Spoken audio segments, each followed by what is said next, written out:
existence will operate the world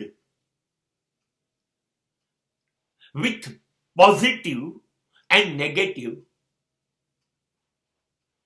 both forces at the same time. Existence will not operate the world with only positivity,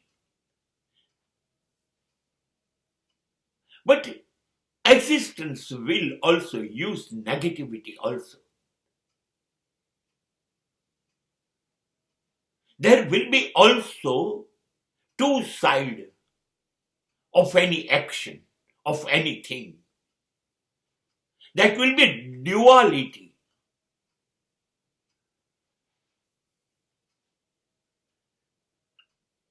Anything you will look, you will find in existence. There will be an opposite situation. અસ્તિત્વ હકાર પણ છે ને નકાર પણ છે. અસ્તિત્વમાં કોઈ એક વસ્તુ નથી. અસ્તિત્વમાં તમે જે પકડશો એની વિરોધની વસ્તુ હશે જ. એકથી અસ્તિત્વ ચાલતું નથી. સ્ત્રી તો પુરુષ, દિવસ રાત, અંધકાર પ્રકાશ, સત્ય અસત્ય, પ્રેમ નફરત. અસ્તિત્વ એકથી ચાલતું નથી. તમે એમ કહો કે આ વિશ્વ ખાલી પ્રેમથી ચાલે? ના. હા, પ્રેમથી જેને જીવવું એ જીવે, પણ નફરતથી જીવનાર છે. પ્રકાશમાં જીવવું એ જીવે, પણ અંધકાર મને બહુ ગમે છે એમ કહીને અંધકારમાં જીવનારા પણ છે. એકલી સ્ત્રીઓથી વિશ્વ ન ચાલે, ન તો એકલા પુરુષથી ચાલે, ન તો સજ્જનોથી ચાલે, ન દુર્જનોથી ચાલે. બંનેનું જોડે સહ અસ્તિત્વ હોય ત્યારે જ વિશ્વ ચાલે.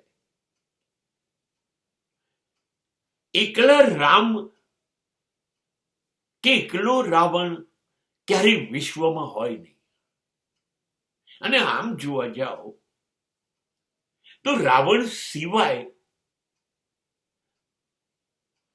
રામની પ્રતિષ્ઠા પણ શું? એક ક્ષત્રિય રાજકુમાર, બીજું શું?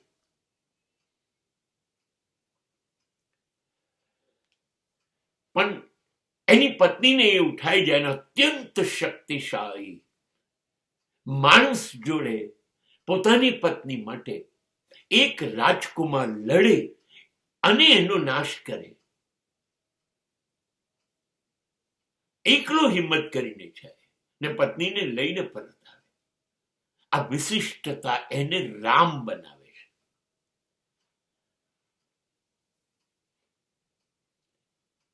એકલું સારું સારું નહીં. કુદરત તો અંધકાર નહીં પ્રેમ કરે છે, પ્રકાશને તો કરે છે. કુદરતમાં ગુલાબ પણ છે ને કાંટા પણ છે. કુદરત બંને વસ્તુઓ સાથે જ ચાલે. અસ્તિત્વ એટલે વિરોધાભાસ.